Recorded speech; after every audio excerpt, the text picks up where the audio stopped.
질문 받겠습니다. 네, 누가 질문? 우리 보사님. 네, 마이크 드리고. 네, 박수로 맞으세요. 고맙습니다. 네, 네, 네.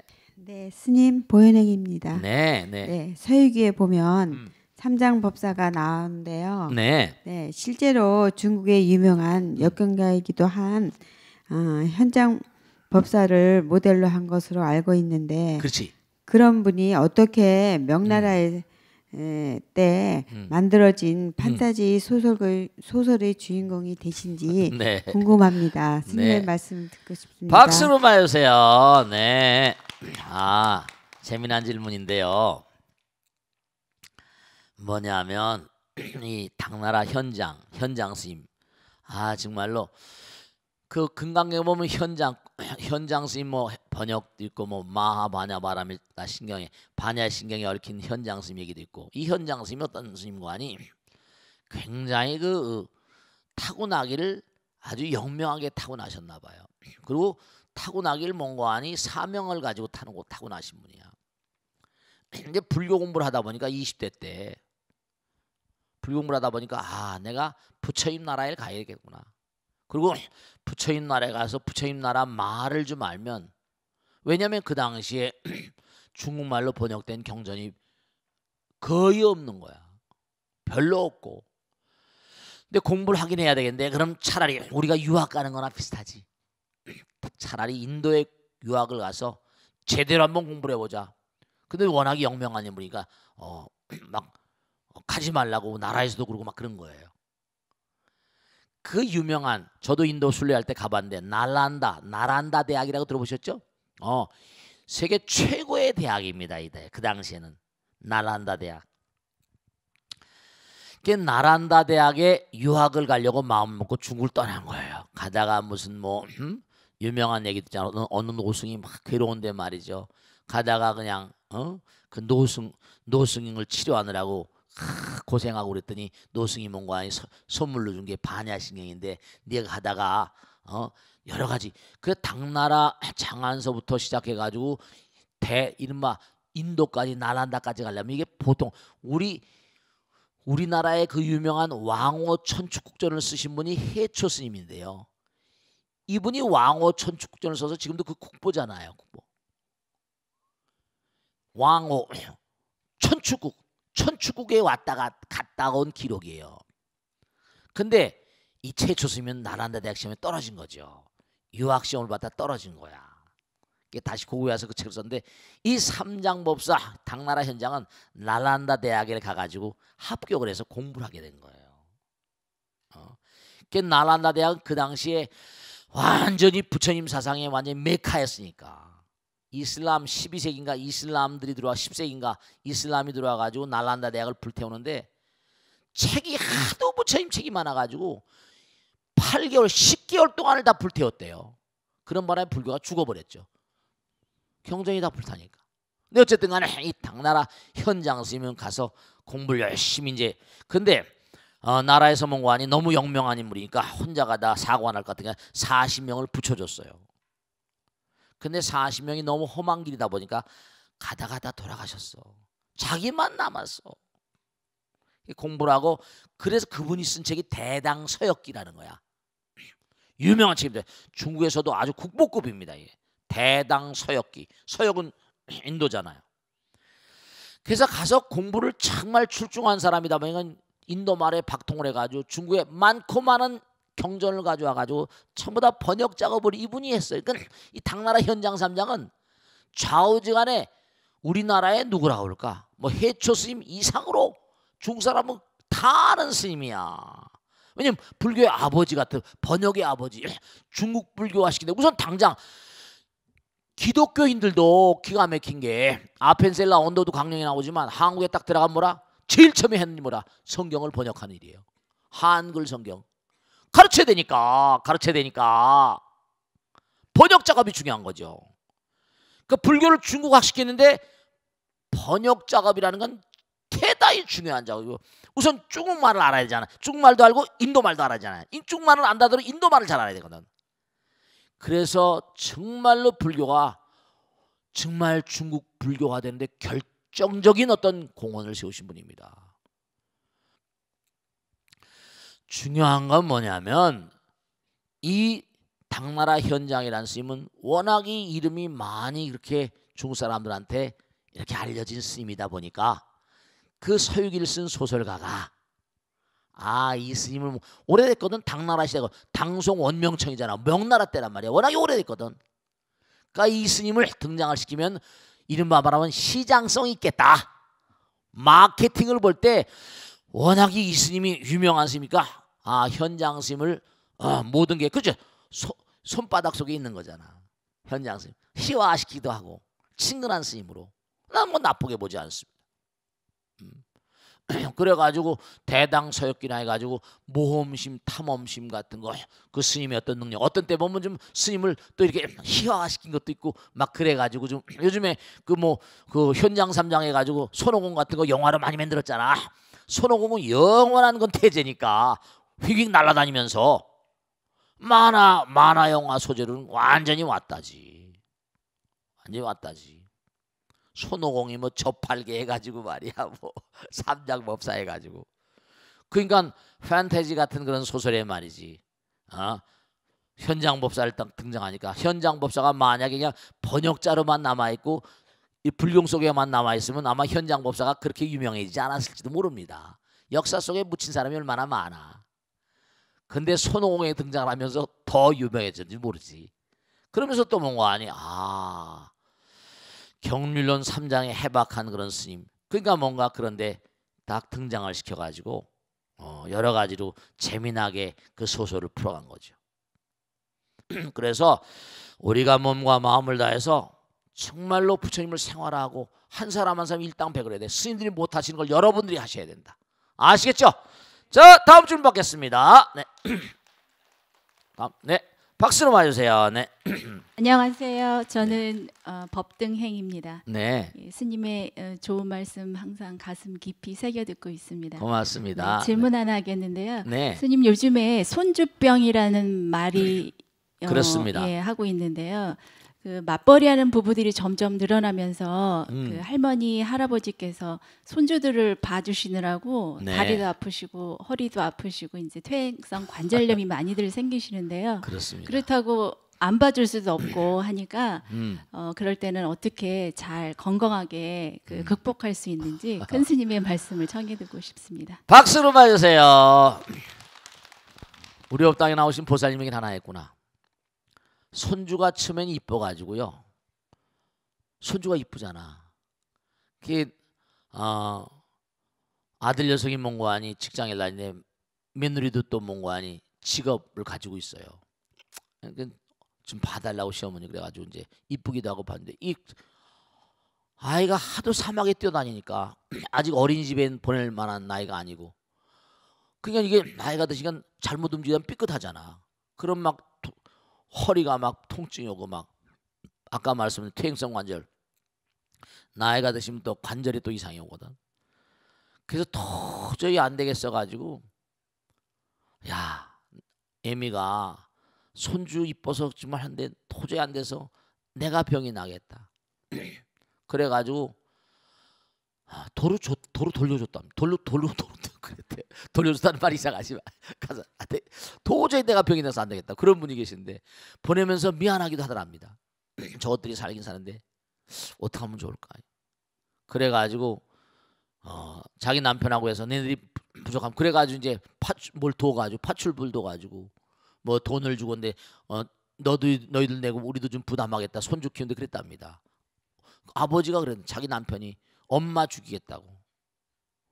딸내미도 귀중하지만 나한테 우리 마누라가 더 소중한데 너 때문에 앉혀놓고 그랬대. 사위를 아들하고 며느리하고 앉혀놓고 너희들 때문에 내 마누라 너는 네 마누라가 중요하고 다 중요하지만 난 내 마누라가 더 중요하다 그랬대요.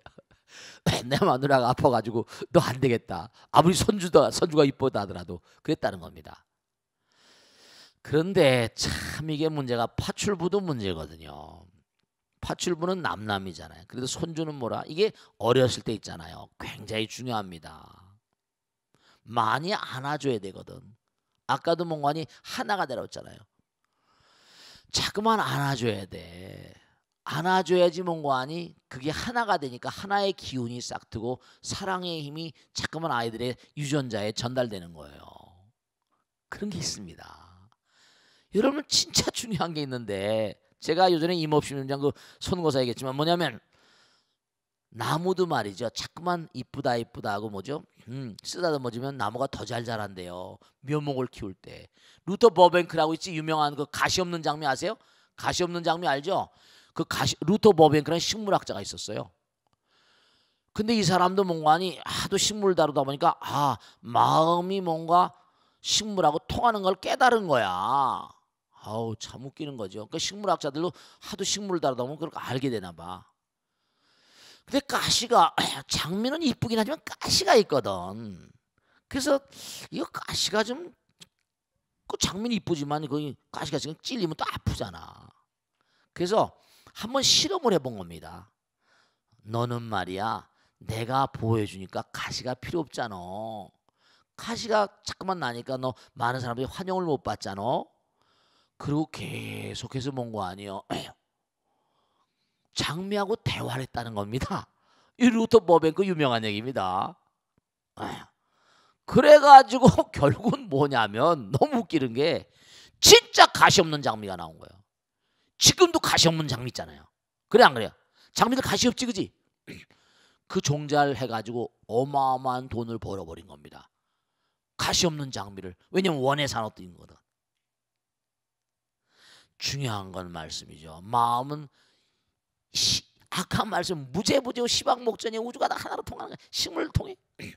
근데 손주가 파출부 밑에서 키우고 그러면 제가요 기가 막힌 겁니다. 아버지도 서울대학교 나왔어. 엄마도 서울대학교 나왔습니다. 둘 다 서울대학교 나왔어. 너무 똑똑해. 둘 다 훌륭해. 아이가요 정말 웃기는 게 아이가 좀 지진아예요. 아이가 모자라. 그게 제가 뭐라고 그러는 거 아니? 왜 그런지 모르겠다는 거예요. 왜 그런지 모르는 게 아니라 선천적인 후천적인 간에 좋은 유전자니까 유전자 좋은 건 나올 거 아니야. 키우다가 뭐가 문제 있지 않냐. 학교 교편을 잡고 있으니까 애들 돌보는 시간이 여러분 저 이걸 하셔야 됩니다. 아이들은 사랑으로 크는 거예요. 사랑은 묘약입니다. 호르몬 이걸 아셔야 됩니다. 이건 미국에서 조사한 거예요. 아버지 엄마가 농구 선수인데 아이가 말이죠. 아이가 농구 선수 키가 크잖아. 같은 대학에서 드폴 대학이 같은 대학에서 농구 선수 남자 농구 선수가 있고 여자 농구 선수. 미국엔 여자 농구도 여자 농구도 있거든요. 여자 농구 선수인데 서로 사랑이 결혼했는데 애가 아버지 엄마만큼 크질 않아. 바쁘다 보니까 말이야 이거 애들 못 키운 거예요. 중요한 건 선천적인 인자도 중요하지만 후천적으로 끊임없이 뭔가 육성하는 거예요. 식물도 아니 가시 없는 장미 너는 가시가 필요 없자니까 식물도 알아듣는 판인데 애들이 다 알아들어요. 파출부가 그래서 제가 보니까 애들 키울 때 어떻게 키웠어 보살님. 애들 키울 때는 할머니 진짜로 말이죠. 파출부 돼서 키웠대. 그 애들이 뭔가 파출부가 뭘 알겠어. 엄마 중요한 건요. 울프의 유명한 얘기 있잖아요. 벵갈에 말이죠. 벵갈에 영국인 사관이 벵갈을 탐사하다가 이 영국의 지배를 받을 때 영국에서 명령을 했습니다. 인도 곳곳마다 다 뒤져라. 그러니까 벵갈 지방을 뒤지다 늑대굴에서 말이죠. 아기가 왔다 갔다 해. 저게 웬일이야? 늑대처럼 기어다니는 거야. 사람 유전자입니다. 늑대가 물어다 키운 거예요. 그런데 이 아이를 데려다가 키우다 보니까 늑대를 총을 쏴서 도망치게 하고 늑대같이 못 뛰잖아요. 사람의 아들이니까. 잡았어요. 이걸 다시 사람으로 복귀시키려고 별의별 짓을 한 겁니다. 그게 뭘 주면 말이에요. 이불 같은 걸 주면 박박 찢어가지고 나무 잎 덮는 것처럼 덮는 거예요. 우유를 딱 주면 우유를 탁 땅바닥에 가지고 핥아먹고. 늑대 젖을 먹다 보니까 뭐죠? 늑대 유전자가 몸에 들어왔는데 꼭 늑대 나이만큼 살다 죽더라는 거예요. 사람으로 변경이 안 되더래요. 사람의 유전자인데도 늑대 소년이, 그래서 늑대 소년이 거기서 나온 겁니다. 세계적으로 늑대 소년에 대한 만화도 많이 있었어요. 그런 것처럼 아이가 아무리 훌륭한 유전자가 있다 하더라도 지금 참 손주병이 이게 보통 문제가 아닌데 집집마다 다 손주병입니다. 대체로 다 그래요. 그러니까 이왕 아이를 뭔가 봐줘야 되는 상황이라고 한다면 즐거운 마음으로 하셔야 돼. 즐거운 마음으로 하셔야 되고 정말로 뭐냐면, 왜냐하면 아이고 너무 힘들다 이래버리면 병 납니다. 사고 나요. 즐거운 마음으로 하시면 덜 하실 것이고, 운동 삼아 내가 애를 본다고 하시면 돼요. 운동도 생으로 시간 들여서 하는 거 있잖아요. 거의 손주병이라고 해서 병 걸리는 분들 보면 대체로 이 자기 마음도 잘 갈무리 못하는 분들이 많이 계세요. 수행이라고 생각해서 내가 아이를 하나 더, 우리 손주를 정말 훌륭하게 키워내야지. 대체로 오면 요즘의 말씀이죠. 아이들 한둘씩밖에 안 낳아서 키우니까 엄마 아버지들도 대단히 이기적입니다. 현대인들이. 너무 제가 가만히 봐도 좀 손주 키워줄 수 있을 만한데 힘들어서 못 키웠다고 그러고 도로 돌려보냈다고 그러고, 자기 손주인데 자기 핏줄인데 파출부에서 크면 그만한 몸과 아니 대가를 치러야 됩니다. 이우주는 뭐든지 다 인과응보입니다. 정말 여러분 말씀이죠. 손주를 키우고 그러신 분이, 방송을 보신 분이 계시면 사랑의 마음으로, 애들도 먹고 살아야 되니까 사랑의 마음으로 운동 삼아서 즐거운 마음으로, 물론 자기 발전도 중요하고 다 중요하지만 새로운 생명을 영으로 키운다는 그런 의지가 아니면 병납니다. 실제로 전 그런 걸 여러 번 봤어요. 그러니까 즐거운 마음으로 하지 않으시면 건강도 상하고 몸도 상합니다. 그러니까 모든 게 마음이야. 일체유심조니까, 아 그래 내가 옛날에 아들 딸 키울 때 얼마나 힘들었냐, 그래 이런 것도 뭐 나이가 힘들지만 말이지 그럴 수 있는데 내 마누라가 더 중요하지, 네 아들 손주도 중요하지만 우선 나에게 내 마누라다, 이렇게 해서 보냈다는 거예요. 뭐 이해할 수 있어요. 이해 못할 바 아닙니다. 그런데 아름다운 파출부가 키우는 것보다 할머니가 키우는 게 100번 낫지 않아요? 그리고 돌아가면서 아버지도 무슨 뭐 돌봐주기도 하지 말이지. 이제 앞으로는 남자 혼자 뭐 이게 지금 21세기에 그렇게 가고 있는데, 미국도 마찬가지입니다. 교회나 성당이 텅텅 비는 이유가 뭐냐? 전부 다 먹고 살아야 돼. 인구가 3억이라고 하지만 미국은 워낙에 큰 나라니까 전 세계로 퍼파게 되잖아요. 미국에 대학 나면 영어 하겠다 뭐 하겠다 그러면 전 세계 각 곳마다 미국 사람 없는 데 어디 있습니까? 사람이 일할 사람이 모자라. 그러니까 힐라리 같은 그런 사람도 나오는 거고 많이 나오잖아요. 미국 상하 양원 가운데 상원 하원 가운데 하원은 여자들이 굉장히 많다는 거 아니에요. 반수가량이 여자라는 건 뭐 내가 잘못 들었는지, 상원도 여자들이, 상원은 좀 덜하지만 하원은 여자 같은데. 그러니까 정치, 경제, 문화 모든 사회에 여자들이 아주 일을 많이 하거든요. 그 교회나 성당들이 문 닫는 거예요. 갈 시간이 뭐, 여자들이 교회, 남자들은 낮에 일하니까. 그러니까 중요한 건 뭐냐면 뭔가 아들 딸들 키우는데 파출부나 무슨 뭐 이른바 요즘엔 뭐 아이들 봐주는 센터도 많잖아. 뭐 보육원도 있고 뭐 타가소도 있고 많은데, 저도 타가소를 했었거든요. 타가소를 몇십 명을 데려다가 제가 자주 가봤었습니다. 근데 제가 가만히 보육사들 있습니다. 자격증 받고. 근데 애들이 하도 빽빽대고 싸우고 몇십 명이다 보니까 지지고 볶고 그냥 막 비명을 올리고 죽기 살기로 싸우고 막 그럽니다. 애들도 키우는 것도 보통 문제 아니에요. 몇십 명이나 그 좁은 공간에 몇십 명을 또 나라에서 그렇게 하래요. 받을 정원을 딱 정했으니까 엄마들은 갖다 놓고 안심을 하겠죠. 최선을 다해서 하지만 도저히 힘들겠는 게, 왜냐하면 보육사가 몇 명 기준인데 월급 다 나오는 것도 아니고 보육사들 월급 줘야 되잖아요. 애들이 감당을 못 하더라고요. 그래서 도저히 안 되겠다. 너희들 힘으로는 역부족이다. 그래가지고 보육사를 해가지고 노인복지절로 바꿨습니다.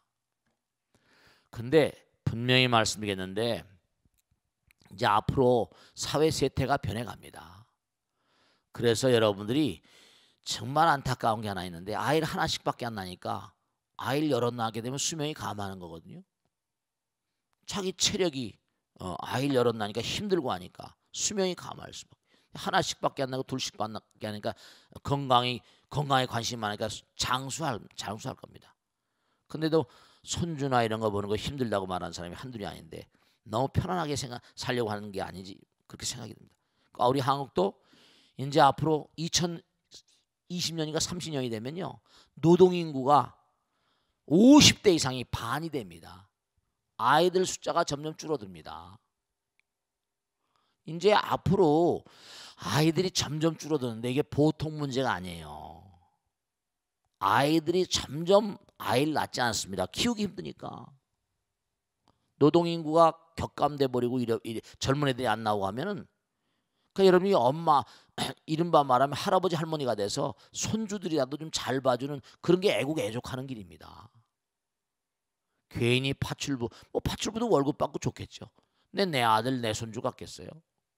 그러니까 그런 점들에 굉장히 유념을 하셔야 되고 손주병 같은 거 그러니까 이것뿐만 아니라 비단 꼭 하나 생각해야 될 게 뭐냐면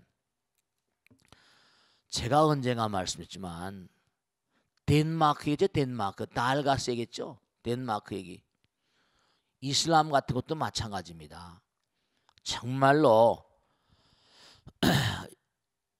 이 사회보장제도에 있어서 뭔가 아니 사회보장제도에 있어서 세계적으로 가장 으뜸가는 게 발틱 이른바 말하면 부쿠라파 덴마크입니다. 그 덴마크가 왜 그렇게 사회보장제도가 잘 됐다고 그랬습니까? 전쟁을 하다 보니까 이거 얘기했었죠 그 전에? 얘기 안 했나? 이것도 재미난 얘기입니다. 왜냐하면 덴마크란 나라가 위에는 스웨덴 해적이에요. 바이킹 아래는 독일입니다. 폴란드 조그만 나라예요. 반도국입니다. 삐쭉 나. 우리나라 이렇게 하죠. 거기 삐쭉 나왔잖아. 하도 전쟁을 하다 보니까 남자들이 너무 많이 죽었어요. 그러니까 어떻게 여자들만 까딱한 거야. 근데 그건 기독교국은 일부 일처야. 어떡합니까? 도리가 없잖아. 그래가지고 그 당시 유명한 달가스라는 인물이 있었습니다. 들어보신 분 있을지 몰라. 이 달가스라는 인간이 그룬트리아와 얀 링이라고 한 체조 선수 선생님을 불러가지고 여자들을 위한 체조를 개발하라 했습니다. 덴마크 세계 최조 강국이죠. 체조를 개발하라 해서 체조를 만들어가지고 여자들을 다 운동장에 불렀습니다. 체조를 시켰어요. 몸을 강하게 만들어가지고 곡괭이, 쇠스랑 이걸 전부 다 주면서 황무지를 개간했습니다. 근데 문제는 뭐냐? 밤에는 여자들이 너무 외로운 거예요. 그래가지고 달가스가 탁 결단해서 프리섹스 한 남자가 몇 여자를 만나도 상관없다. 프리섹스 전 세계적으로 프리섹스를 최초로 한 나라가 덴마크입니다. 성범죄 0%예요. 프리섹스.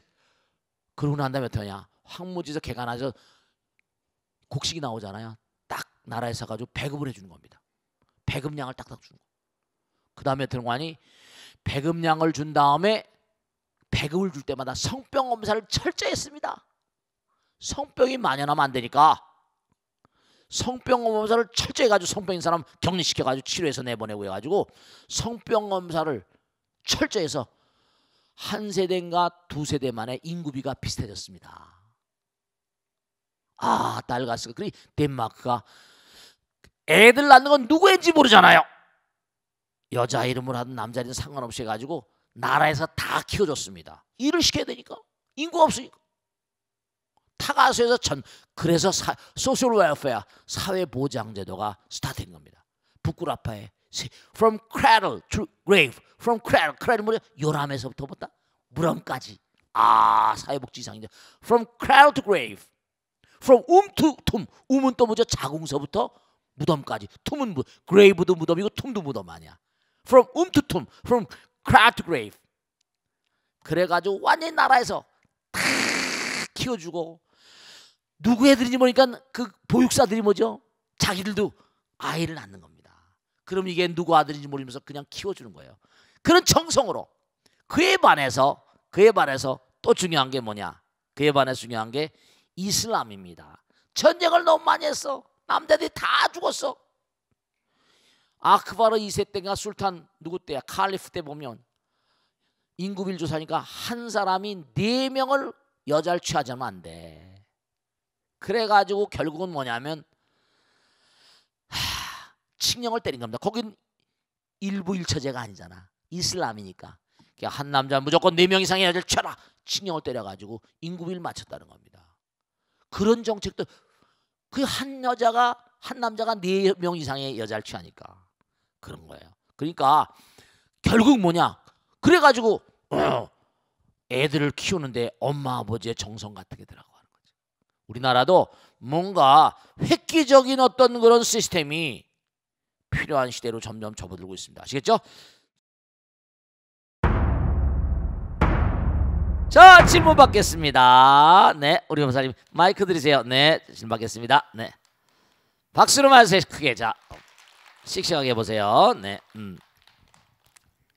예, 57기 이신행도입니다. 네, 고맙습니다. 예, 네. 오늘 신신명 강의를 들으면서 네, 제 마음에 대해서 생각을 해보았는데요. 네, 제가 가끔 이제 보면은 그러니까 제 마음이 좋고 여유가 있을 때는 네, 남이 큰 실수를 해도 네, 다 그렇죠. 용서가 되는데 어, 제 마음이 굉장히 조급하다든가 그런 상태에 있을 때는 남이 작은 실수를 해도 막 화가 날 때가 굉장히 많습니다. 당연하죠, 당연합니다. 예, 네. 이렇게 극대도 되었다, 극소도 되었다 하는 이렇게 제 마음이 막 춤을 출 때가 많은데 네, 이 마음을 어떻게 다스려야 할지 스님께 법문을 청합니다. 박수로 맞으세요. 네, 지금 사소한 일 같지만 이게 다 중요한 건데요.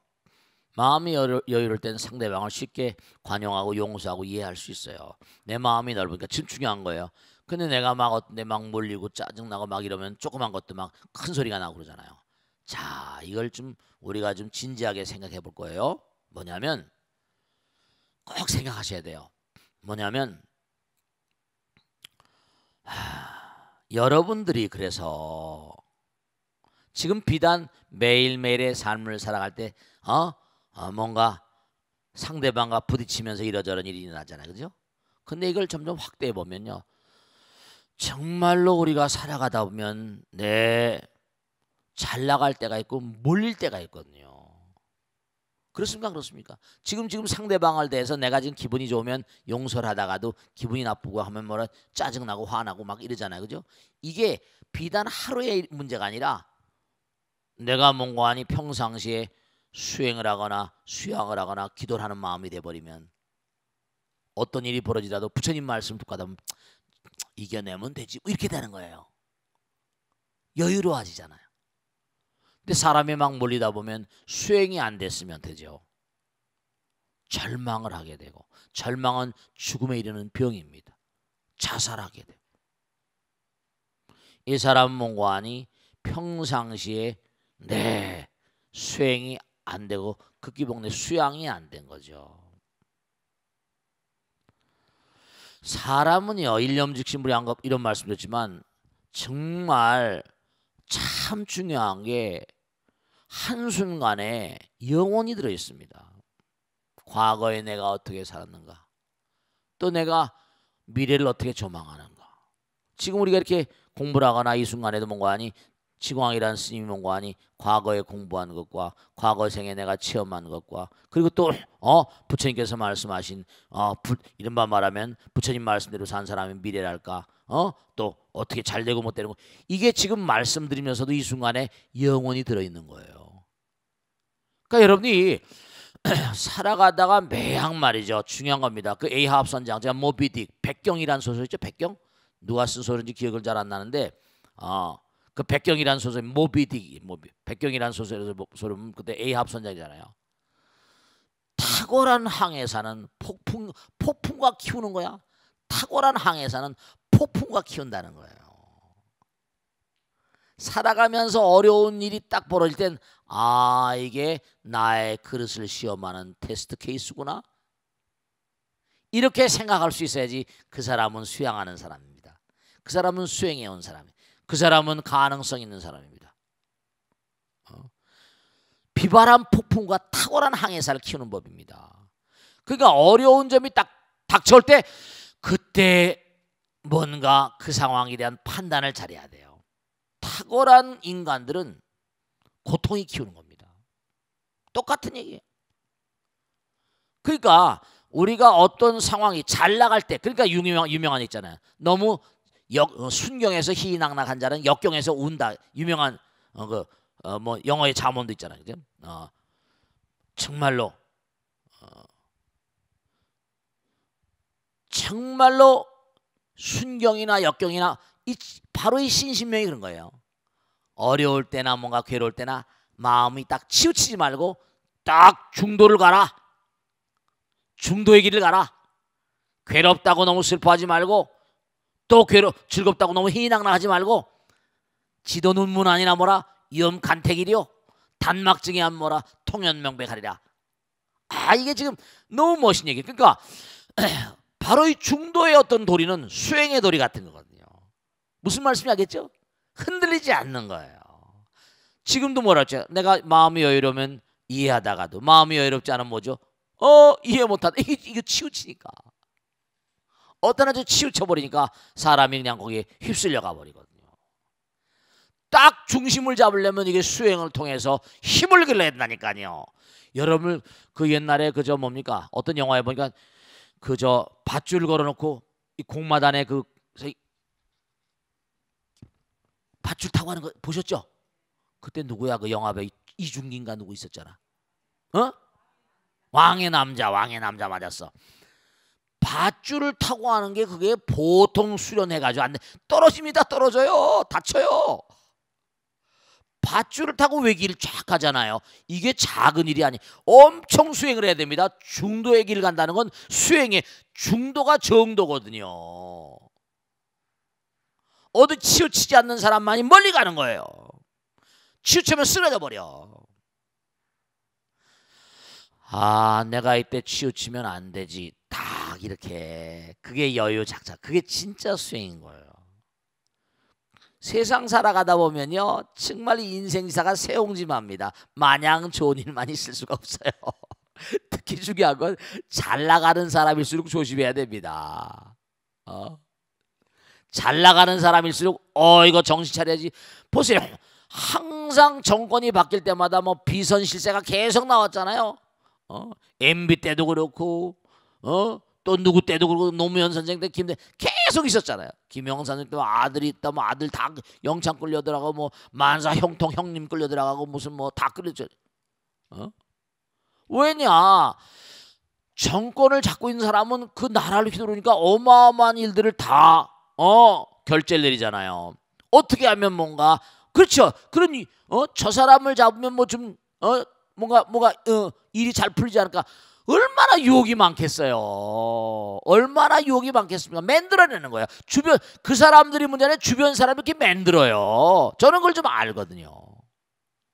그러니까 중대한 사실은 뭐냐면 흔들리지 않는 마음은 정말로 평상심시도라. 평상시에 우리가 이렇게 부처님 법문을 듣고 공부하고 말이죠. 왜냐하면 불같이 커나는 사람들은 꼭 뭐라 자동차가 살살 달리면 모르겠지만 세게 달리면 뭐라 맞바람이 센 법이에요. 흔들리지 않고 가는 사람만이 그러니까 불교에서는 원화불태모라 보리심 그러는 거야. 불태전의 마음을 가져야 된다. 불태전의 마음을 갖지 않으면 부처님이 숙일 받지 못합니다. 예측 불가능성이야. 예측할 수 있어야 돼. 예측 가능성이 있어야 되거든요. 그러니까 꼭 당부드리겠는데 마음과 몸이 자꾸만 춤을 추는 거. 춤을 추는 것도 좋은데 가운데 서서 밧줄 타면서 춤추란 말이야. 잘못하면 떨어져 버리면 끝나는 거예요. 그러니까 항상 이게 참 안타까운 것이 어느 정권에서나 이런 유사한 문제들이 계속 발생하는 거거든요. 그건 주변에 있는 사람들이 이른바 말하면 이권을 뭔가 바탕으로 한 어떤 싸움 같은 것이 막 그렇게 펼쳐지는 거예요.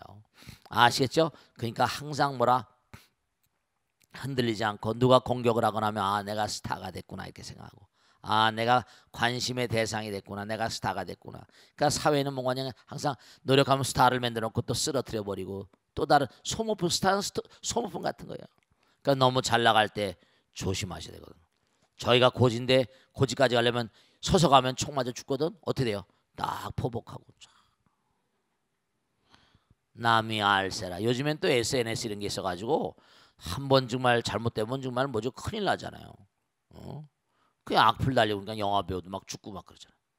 아시겠죠?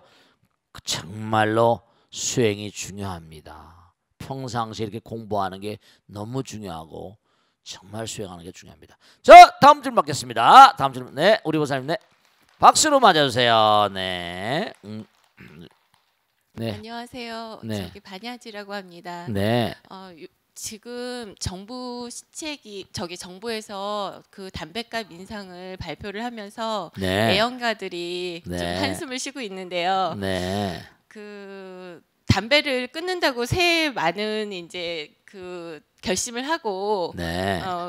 뭐 시도를 하는데 잘 못 끊잖아요. 그렇습니다. 그렇게 중독성에 강한 물질을 좀 네. 끊는 비법이나 방법이 있으면 큰 스님께서 좀 알려주시면 감사하겠습니다. 네, 박수로 맞으세요. 제가 언젠가도 과거에 이런 유사한 질문이 나와서 제가 거기에 대해서는 확실하게 제가 말씀드릴 수 있습니다. 왜냐하면 제가요 산중으로 도망을 갔는데요. 정말로 담배가 얼마나 무서운지 제가 알겠더라고요. 이 글을 쓰는 인간들은, 글쟁이들은 말이죠, 아침에 출근할 때 담배 한 갑을 사면 점심때쯤엔 밥 먹을 때, 점심밥 먹을 때쯤 되면 없어져 버려요. 또 한 갑을 사가지고 가죠. 퇴근 무렵 없어지고 하여간 하루에 2갑 반쯤 피우나 2갑 이상씩 피운 것 같아요. 인이백이다 보니까 도망을 갔는데도 다른 건 다 괜찮은데 산중에 토굴에 있는데 담배를 사올 수가 없잖아. 담배를 너무 피우고 싶은 거예요.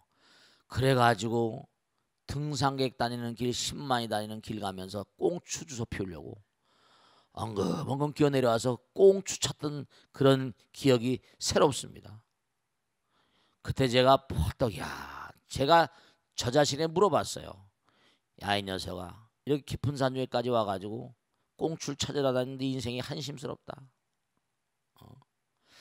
그러니까 이거 중독은요, 진짜 중독인데 몸에 이게 배게 되면 그게 여러 가지 심리적인 이유라거나 몸도 세포잖아요. 여러 가지 이유가 있습니다.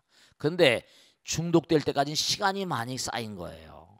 아시겠습니까? 습이 업이 되는 거니까. 또 거슬러 가려면 그만큼 또 무서운 노력이 필요해요.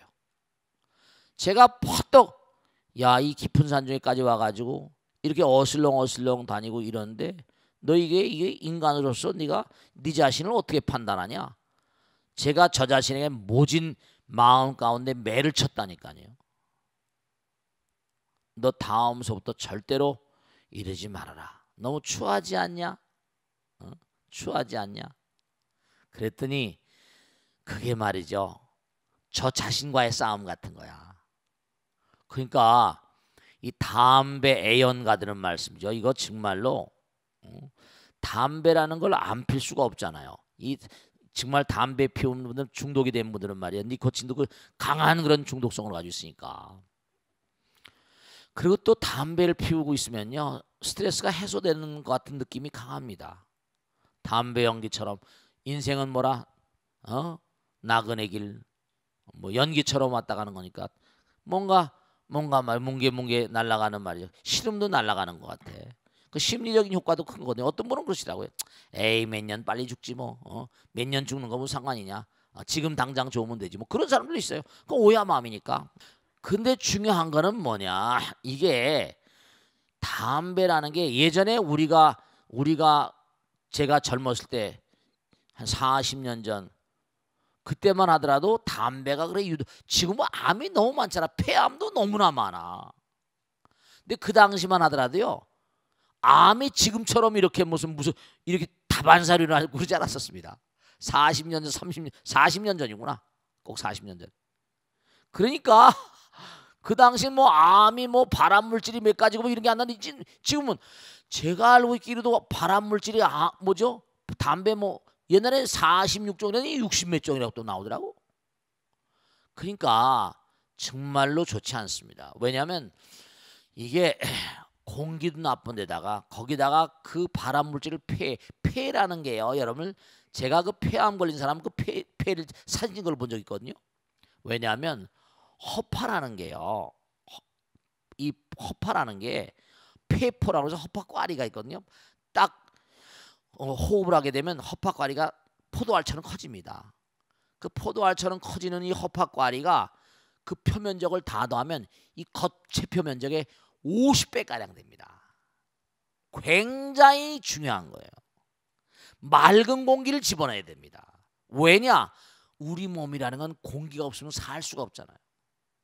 근데 맑은 공기가 아니라 쓰레기 중에 쓰레기 같은 공기고, 정말 쓰레기 중에 쓰레기보다 완전히 몸을 병들게 하는, 폐가 짜부러들어서 폐포가 활동을 못해요. 이게 정말 호흡을 딱 하게 되면 폐포가 포도 모양, 포도 아시죠? 포도 모양으로 쫙 커집니다.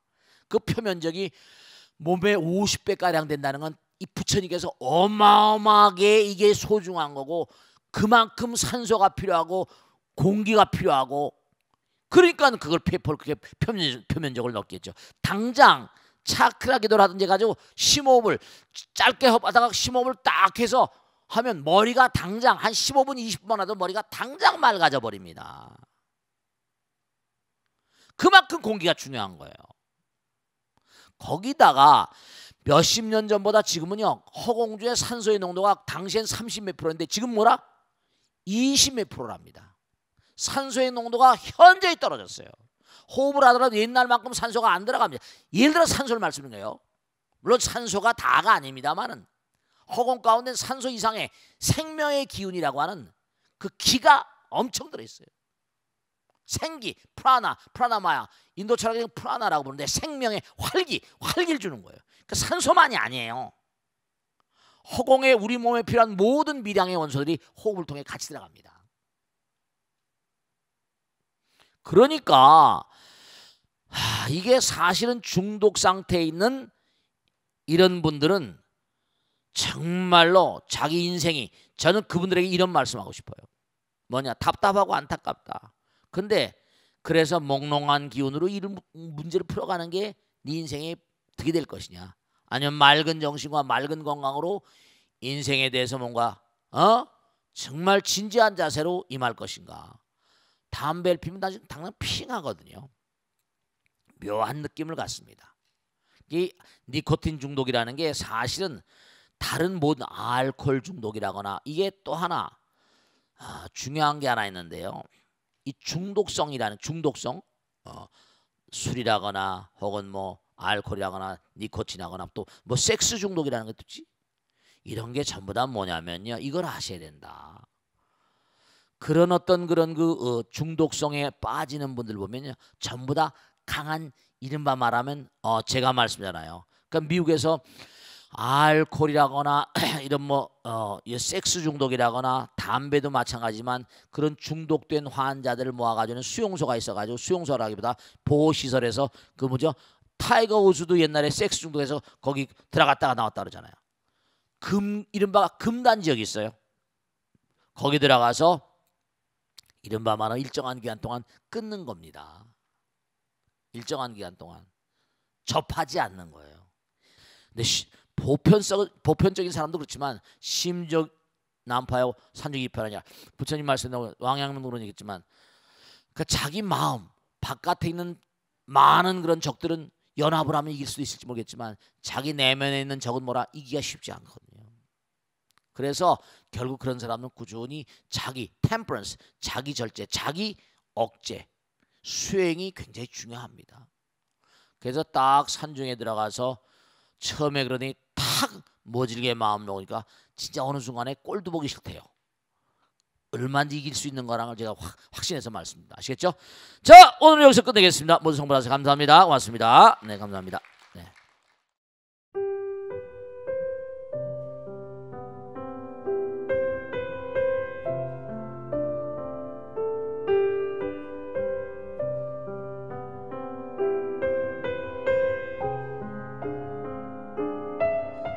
불자 여러분 안녕하십니까? 능인선원장 지광입니다. 이 불교 방송은 정말로 불교의 보배입니다. 부처님의 거룩한 뜻이 무엇입니까? 부처님의 가르침을 세상에 퍼뜨린 거 아니겠습니까? 불교를 정말로 한 차원 업그레이드 시키고 한국 불자들의 신심을 한 차원 더 장양시키기 위해서는 여러 불자님들의 정말 도움이 필요합니다. 몸과 마음을 다해서 많은 불자님들 ARS 한 통에 이 불교 방송이 살아날 수 있습니다. 여러분의 관심과 그 다음에 편달이 한국 불교의 새로운 날, 그리고 새로운 시대, 새로운 차원으로의 도약으로 그렇게 우리 방송 불교를 그렇게 인도할 것이라고 확신합니다. 감사합니다. ARS에 많은 관심 부탁드립니다. 감사드립니다.